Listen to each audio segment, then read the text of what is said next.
নমস্কার গাইস, আমি বিশ্বজিৎ দে বলছি। বিশ্বজিৎ দে চ্যানেলটাকে অবশ্যই সাবস্ক্রাইব করবেন, লাইক করবেন।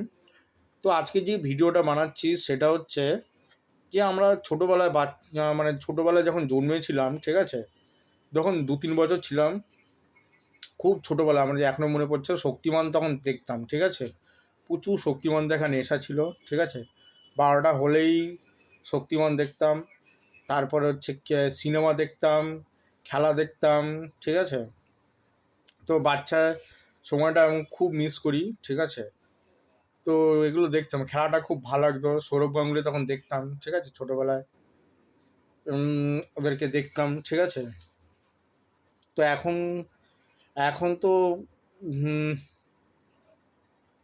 আমি আসলে ছোটোবেলায় অনেক বড় ক্রিকেটার হতে চেয়েছিলাম, কিন্তু বাবা মা মেরে মেরে হতে দেয়, মানে কোনোভাবেই হতে দেয়নি, ঠিক আছে।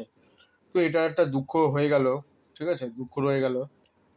আর হচ্ছে, তবে শক্তিমানটা যে বন্ধ হয়ে গেছে, ঠিক আছে, এটা দুঃখ প্রচুর হয়েছিল, ঠিক আছে। ছোটোবেলায় শক্তিমান যে বন্ধ হয়ে গেছে তার জন্য আমি প্রচুর কেঁদেছিলাম, ঠিক আছে।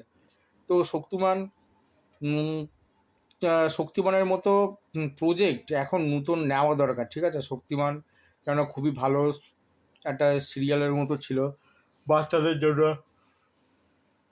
এখন তো বাচ্চাদের জন্য কিছুই নেই ভিডিও গেম ছাড়া, ঠিক আছে।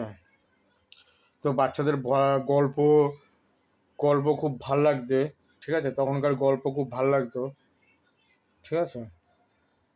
তো গল্পগুলো আমারও খুব ভাল লাগতো। তো আজকে ভিডিওটা এই পর্যন্তই। শক্তিমান দেখছিলাম, ঠিক আছে। এখনও মুকেশ খান্না এখনও বেঁচে আছেন, ঠিক আছে, তার বয়স 73 বছর হয়ে গেছে। তাকে দেখছিলাম, তার কথা মনে পড়লো এখন, ঠিক আছে। তো এখন কী আর বলবো, একে একে অনেকেই বয়স হয়ে গেছে, ঠিক আছে। তারপরে তারা যখন অভিনয় করেছিল, ঠিক আছে, তাদেরকে আমি দেখলাম ইউটিউবে, ঠিক আছে। তো ছোটোবেলায় এগুলো দেখলাম। উম, মানে তখন মুখ ছিল, এখন এখন পুরো বয়স হয়ে গেছে, মুখ ঝুলে পড়েছে, ঠিক আছে, চামড়া ঝুলে পড়েছে, কীরকম হয়ে গেছে, ঠিক আছে। তো যাই হোক, শক্তিমানের মতো হওয়া দরকার। জানি না কেন এত পপুলার তখনকার দিনের সিরিয়াল, 1998 এইরকম টাইপের, ওই রকম সময়ের সিরিয়াল ছিল, ঠিক আছে, বাচ্চাদের জন্য গল্প। জানি না কেন বন্ধ করেছে শক্তিমানটাকে। তো আজকে ভিডিওটা এই পর্যন্তই, ঠিক আছে। আর আমার তো মনে হয় ভালো জিনিস যেটা হবে, ঠিক আছে, সেটা অবশ্যই বন্ধ করার জন্য লোক থাকবেই, ঠিক আছে। তো বিশ্বজিৎ দিয়ে চ্যানেলটাকে অবশ্যই সাবস্ক্রাইব করবেন এবং লাইক করবেন। ধন্যবাদ।